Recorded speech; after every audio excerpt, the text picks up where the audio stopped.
বিসমিল্লাহির রহমানির রহিম। আসসালামু আলাইকুম, welcome back to my channel. আজ আমি আপনাদের নিয়ে এসেছি ইস্তাম্বুলের প্রাণকেন্দ্র, সেই জায়গায় যেটিকে বলা হয় আধুনিক ইস্তাম্বুলের হৃদয়, তাকসিম স্কোয়ার। ইতিহাস, সংস্কৃতি, খাবার, কেনাকাটা আর রাত জাগার উচ্ছ্বাস সব কিছু মিলনস্থান হলো এই জায়গা। আমাদের যাত্রা শুরু হয়েছিল মেট্রো সাবওয়ে থেকে।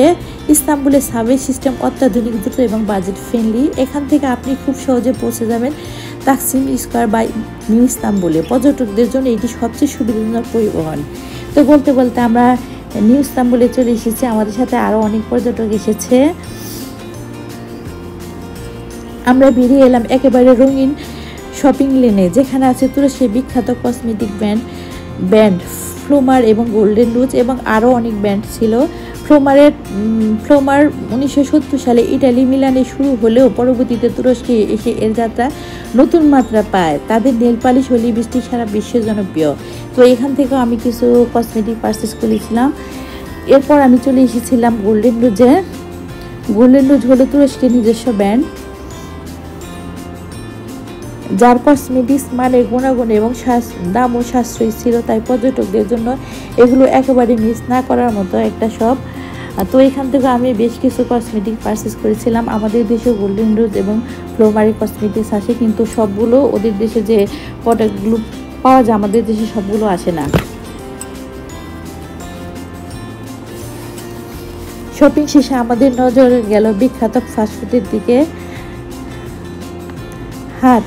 তাকসিম স্কোয়ারে আছে ম্যাকডোনাল্ড, বার্গার কিং, স্টারবাকস, কিন্তু এখানকার বিশেষত্ব হলো আন্তর্জাতিক খাবারের পাশাপাশি তুর্কি স্বাদের সংমিশ্রণ।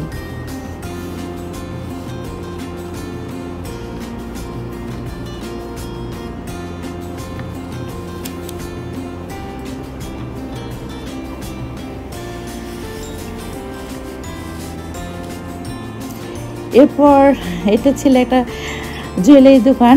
এখানে অনেক রকম আংটি ছিল, কানের রিং ছিল, গলার নেকলেস ছিল। তো এখান থেকে আমি কিছু আংটি পারচেস করেছিলাম। এরকম এই লাইনে এরকম অনেকগুলো কসমেটিক্সের শপ আছে। সানগ্লাস ছিল।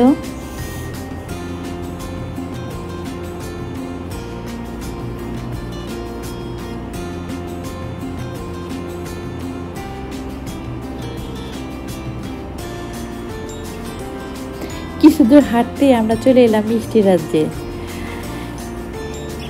ইস্তিকলাল স্ট্রিট এবং তাকসিম স্কোয়ারের চারপাশে অসংখ্য মিষ্টির দোকান আছে। এখানে প্রধান আকর্ষণ হলো তুর্কিশ ডিলাইট বা লুকুম, যার ভেতরে বাদাম, হেজেলনাট, নারকেল এবং গোলাপ ফ্লেভারের অসংখ্য ভ্যারাইটিস। এছাড়াও আছে তুর্কিদের ঐতিহ্যবাহী বাকলাভা, যা পাতলা স্তরে মিষ্টি, পেস্ট্রি এবং মধু দিয়ে তৈরি করা হয়। বলা হয় এটি অটোমান সুলতানদের পছন্দের খাবার ছিল। আরেকটি জনপ্রিয় মিষ্টি হলো হালুয়া, যেটি সাধারণত তিল বা ময়দা দিয়ে বানানো হয়। তো আমরা এখান থেকে কিছু তুর্কিশ ডিলাইট এবং বাকলাভা পারচেস করেছিলাম। ওদের প্যাকেজিংও খুব আকর্ষণীয়।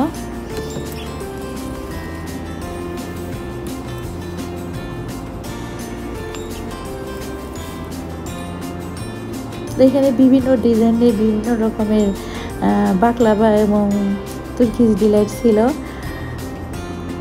তাকসিম স্কোয়ার কেবল শপিং আর খাবারের কেন্দ্র নয়, বরং তুরস্কের সাংস্কৃতিক ও রাজনীতিকের প্রতীক।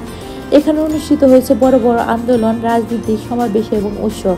প্রতি বছর নিউ ইয়র্ক ইভেন্টে হাজার হাজার মানুষ এখানে জড়ো হয় আতশবাজি উপভোগ করার জন্য।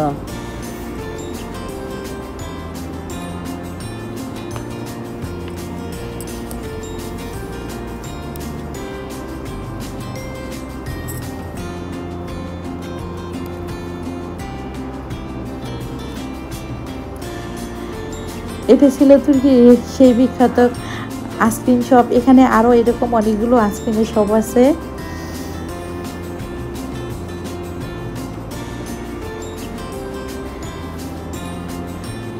তাকসিম শব্দটি অর্থ হলো বিতরণ বা ডিস্ট্রিবিউশন। অটোমান আমলে এখানে ছিল একটি বিশাল জলাশয়।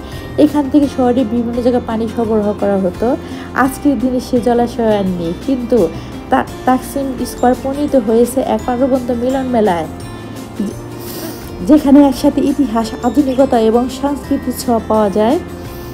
তো এখন রাত হয়ে গেছে, বাইরে প্রচণ্ড ঠান্ডা ছিল। স্কোয়ারের মাঝখানে দাঁড়িয়ে আছে বিখ্যাত রিপাবলিক মনুমেন্ট, যা 1928 সালে নির্মিত হয়। এটি আকাতুক ও আধুনিক তুরস্ক প্রজাতন্ত্রের প্রতিষ্ঠাতার প্রতীক। প্রতি বছর 29 অক্টোবর তুরস্কের স্বাধীনতা দিবস এখানে বড় আকারে উদযাপন করা হয়।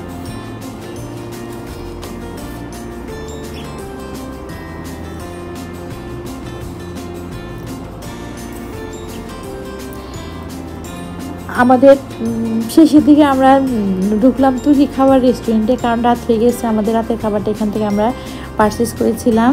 এখানে পরিবেশন করা হয়েছিল ঐতিহ্যবাহী খাবার, বিভিন্ন তুর্কি খাবার।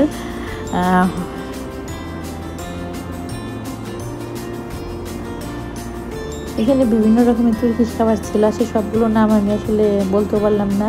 এটা সম্ভবত ডেজার্ট আইটেম ছিল। তো এখান থেকে আমরা কিছু খাবার রাতের খাবারের জন্য পারচেস করেছিলাম। তো তুর্কিতে খাবারের প্রাইসটা একটু বেশি।